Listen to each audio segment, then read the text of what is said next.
Hello guys, അപ്പോൾ നമ്മൾ നാട്ടിലോട്ട് വരുവാണ്. നാട്ടിലെത്തിയിട്ട് കാണാം. ബാഗെല്ലാം പാക്ക് ചെയ്തതാ റെയിൽവേ സ്റ്റേഷനിലോട്ട് പോകാൻ നോക്കല. അപ്പോൾ ബൈക്കിനല്ല, ബൈക്ക് അവിടെ സൈഡിൽ പാർക്ക് ചെയ്യും. ഓക്കെ, അപ്പോൾ നാട്ടിലെത്തിയിട്ട് കാണാം. Bye bye. നമ്മളിപ്പോൾ റാപ്പിഡോ ബുക്ക് ചെയ്തത് ഓട്ടോയിലേക്ക് സ്റ്റേഷനിലോട്ട് പോയിക്കൊണ്ട് പോകാം.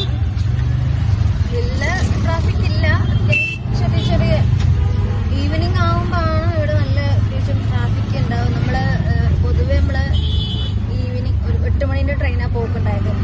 ഇപ്രാവശ്യം നമ്മൾ വൈകുന്നേരത്തെ ട്രെയിനാണ് പോകുന്നത്. അപ്പോൾ നാട്ടിലോട്ട് വരുന്നേ. ഓക്കെ, അപ്പോൾ പിന്നെ കുഴപ്പമില്ല. വീട്ടിൽ നിന്ന് ഇച്ചിരി തിരക്കുടിച്ച് ഇറങ്ങിയെങ്കിലും നേരത്തെ ഇറങ്ങാന്ന് വെച്ചാൽ ഇച്ചിരി ഉദ്ദേശിച്ച സമയത്തിനേക്കാളും ഇച്ചിരി ഒരു ലേറ്റായി. അതിൻ്റെ പിരിമുറുക്കത്തിൽ ഇരിക്കുകയാണ് ഈ മനുഷ്യൻ.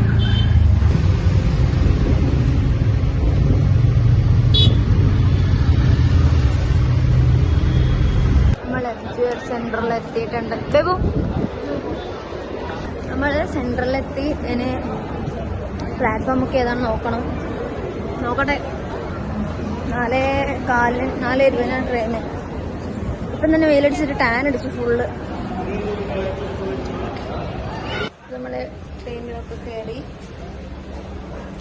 സീറ്റൊക്കെ കണ്ടുപിടിച്ച് സെറ്റാക്കിയിട്ടുണ്ട്.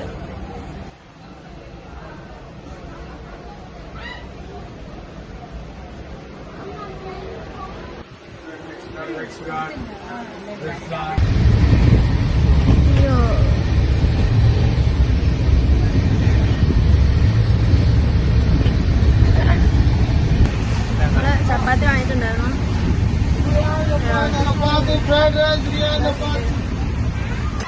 നമ്മളങ്ങനെ ഫുഡൊക്കെ കഴിച്ച് ഉറങ്ങാനുള്ള പരിപാടിയിലാണ്. ഇവിടെ കിടന്ന് ഉറങ്ങിയില്ല. Babe good night. ഉറങ്ങി രാവിലെ എണീക്കുമ്പോൾ കണ്ണൂരെത്തി. Okay, good night. നമ്മൾ പാലക്കാട് എത്തിയിട്ടുണ്ട്. പാലക്കാട് നമ്മൾ നല്ല ചൂടുള്ള കോഫിയൊക്കെ വാങ്ങിയിട്ട് കുടിക്കില്ല.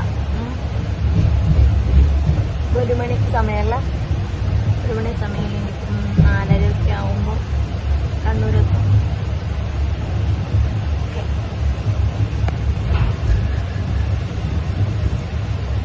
നമ്മൾ ചെന്നൈയിൽ നിന്ന് ട്രെയിൻ കയറിയപ്പോൾ ഒരാളെ കിട്ടി. ആളെ കാണിച്ചു തരാം. മേഘ കോഴിക്കോട് വരെ ഉള്ളൂ. ആദ്യം അടുത്ത സ്റ്റോപ്പല്ലേ, നെക്സ്റ്റ് സ്റ്റോപ്പ് ഇറങ്ങാൻ പോകാം.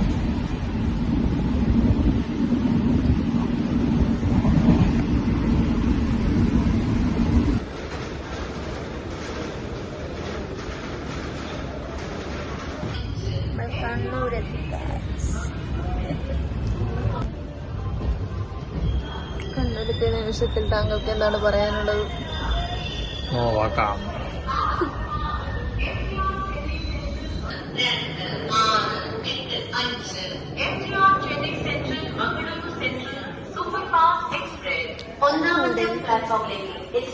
അതെ, കണ്ണൂരിൽ എത്തിച്ചേർന്നിരിക്കുന്നു.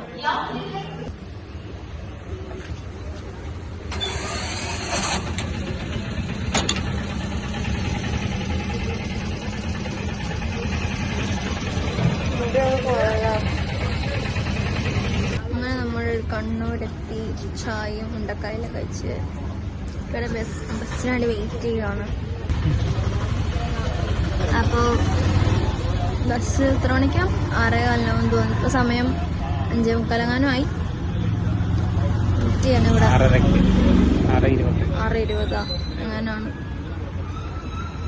വെയിറ്റ് ചെയ്യണം.